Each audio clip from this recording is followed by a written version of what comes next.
Attention, je parle de vocabulaire, mais je ne parle pas de religion. Différence avec l'espagnol dans le mot hostie. Salut, je m'appelle Jean-François Joubert. J'ai une maîtrise en linguistique, j'étudie les sacres depuis des dizaines d'années. Si jamais je me suis trompé dans les références ou dans les faits, je rendrai disponible une correction dans le commentaire épinglé juste en dessous. Différence avec l'espagnol dans le mot hostie.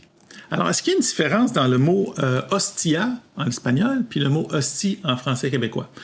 Il y en a beaucoup qui remarquent un certain rapprochement. Le danger là-dedans, c'est que ce soit un faux ami. Et puis, il y a plein de dérivés, il y en a plus de 100. Ça, c'est une autre différence avec l'espagnol, c'est qu'il n'y a pas une centaine de dérivés pour ce mot-là. Pourquoi? Parce qu'il n'était probablement pas en soi interdit de dire hostia en espagnol. Tandis que c'est ça, peut-être une autre différence, c'est qu'en français québécois, il y a l'interdiction, puis il y a la volonté d'en dire, puis de le dire pareil, même transformé. Alors, on a hospice, hosto, hostiboire, tout ça pour le mot hostie. Estique, estis, esquisse, asphalte, asti, hostie à merde, hostie consacrée, dans le cul d'un cochon. C'est assez grave. Des fois, je les lis, là. Hostie crotouille, puis un char d'hostie. Fait qu'il y en a plein des mots qui sont liés avec hostie en français québécois, qui sont tous les plus blasphématoires les uns que les autres, là.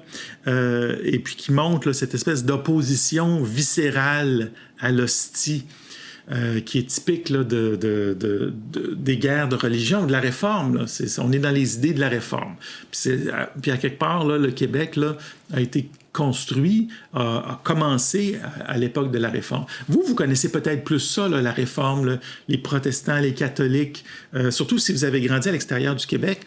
Moi, j'ai rencontré un gars, il venait de Côte d'Ivoire. Je pense que sa mère était catholique, son père était protestant ou vice-versa. Fait que il y avait beaucoup d'informations, là, beaucoup de culture religieuse, mettons, là, beaucoup de détails.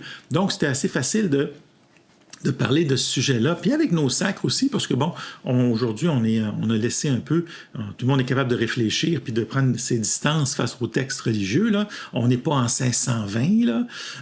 On n'est pas à cette époque-là. Fait que ça faisait des belles conversations parce qu'ils comprenaient... il y avait tout le vocabulaire, mais il y avait toutes les connaissances religieuses pour comprendre le sens de beaucoup là, de nos mots de vocabulaire. La plateforme démonétise ce genre de contenu. Votre soutien compte vraiment. Abonnez-vous.